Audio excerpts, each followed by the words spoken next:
याचं एक डायग्नोसिसचं काय तुमचा अल्गोरिदम असतो, कसं तुम्ही डायग्नोज करता किंवा पुढे इन्व्हेस्टिगेशन जे काही आहेत काय असतात?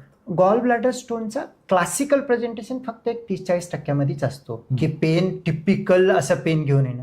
मोस्ट ऑफ द पेशंट आपल्या ओपीडी मध्ये येतात, तुम्ही सुद्धा ऍग्री करता, ऍसिडिटी म्हणूनच सांगून येतात, ऍसिडिटी आहे, ब्लोटिंग आहे म्हणून. क्लासिकल सिम्पटम नसतात. क्लासिकल सिम्पटम असेल तर मग क्लिअर कट होतो.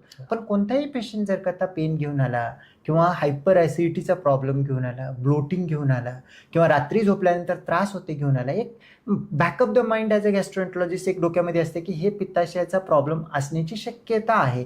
कारण आजकाल लाईफस्टाईलमुळे खूप कॉमनली आपण बघतो. मग जर का तसा पेशंट असेल तर त्याच्यामध्ये बेसिक आपल्याला एक सोनोग्राफी करणं आहे. सोनोग्राफीमध्ये खडे आहेत का पॉलिप आहे, किती खडे आहे, साईज किती आहे म्हणून सांगतं. हे ढोबळवाणी आपल्याला अंदाज देतं.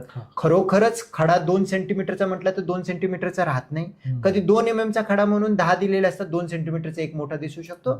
कन्फ्युजन राहते कारण त्याची एक लिमिटेशन आहे. पण बेस्ट इन्व्हेस्टिगेशन गॉल ब्लॅडर स्टोनसाठी कोणतं आहे तर सोनोग्राफी आहे. चांगली सोनोग्राफी आणि पर्टिक्युलरली एम्प्टी स्टमक कम से कम 6 घंटे न खाता जाऊन केलेलं असेल तर त्याच्यामध्ये रिझल्ट चांगले येतात.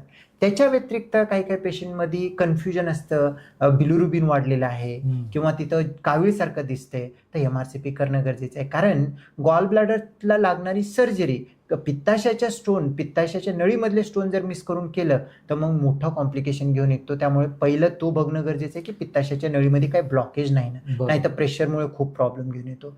आणि काही काही वेळेला खूप रेअर आहे पण ओल्ड एज आहे, खूप दिवसाचा स्टोन आहे, मोठा स्टोन आहे, वजन कमी झालं, असं काही जर सिम्पटम सांगत असेल तर त्या पेशंटमध्ये दुर्दैवाने गॉल ब्लॅडर स्टोनमुळे होणारा एक मोठा प्रॉब्लेम म्हणजे आपण बोललो नाही की गॉल ब्लॅडर कॅन्सर सुद्धा आहे. तो गंगा बेल्टमध्ये खूप कॉमन आहे पण कुठेही आपल्याला आढळून येऊ शकतो. असं काही सिम्पटम वाटलं तर CT पण करण्याची गरज पडू शकतं आणि हे डायग्नोस्टिक आहे. But most of the time simple liver function test, CBC आणि सोनोग्राफी मोर दॅन एनफ आहे डायग्नोसिस करण्यास.